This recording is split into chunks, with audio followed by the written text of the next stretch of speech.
বন্ধুরা, আপনারা কি আপনাদের ফোন থেকে ভুল করে প্লে স্টোরকে ডিলিট করে দিয়েছেন? এখন ফোনে কোথাও প্লে স্টোরকে খুঁজে পাচ্ছেন না বা প্লে স্টোরকে কীভাবে ডাউনলোড করতে হয় বুঝতে পারছেন না? তাহলে আজকের এই ভিডিওটাকে স্কিপ না করে শেষ পর্যন্ত দেখে নেবেন।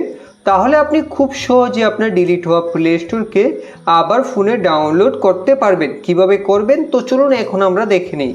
তো এর জন্য আপনাকে সবার প্রথমে সেটিংসকে ওপেন করতে হবে। ওপেন করার পর এখন আমি আপনাদের বলে দিচ্ছি, প্লে স্টোর হলো আমাদের সিস্টেম অ্যাপ্লিকেশন। এই অ্যাপ্লিকেশনকে আপনি আনইনস্টল বা ডাউনলোড কোনোটাই করতে পারবেন না। আপনার ফোনে কিন্তু সেই অ্যাপ্লিকেশন ডিসেবল হয়ে রয়েছে, যার জন্য আপনি প্লে স্টোরকে ফোনে কোথাও খুঁজে পাচ্ছেন না। তো আমাদের ইনেবল করতে হবে।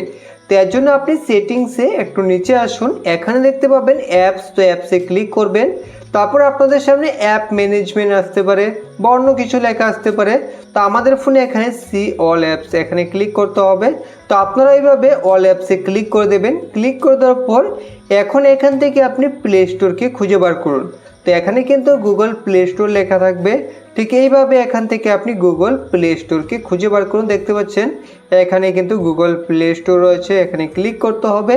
ক্লিক করার পর এখন দেখুন এখানে ইনেবল রয়েছে, ইনেবলে ক্লিক করে দেবেন। ইনেবলে ক্লিক করে দিলে কিন্তু আপনার ফোনে প্লে স্টোর চলে আসবে।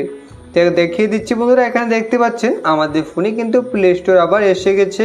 তো এইভাবে খুব সহজে আপনি ডিলিট প্লে স্টোরকে রিকভার করতে পারবেন। যদি ভিডিওটি ভালো লেগে থাকে অবশ্যই একটি লাইক করবেন, চ্যানেলে প্রথম হলে সাবস্ক্রাইব করবেন।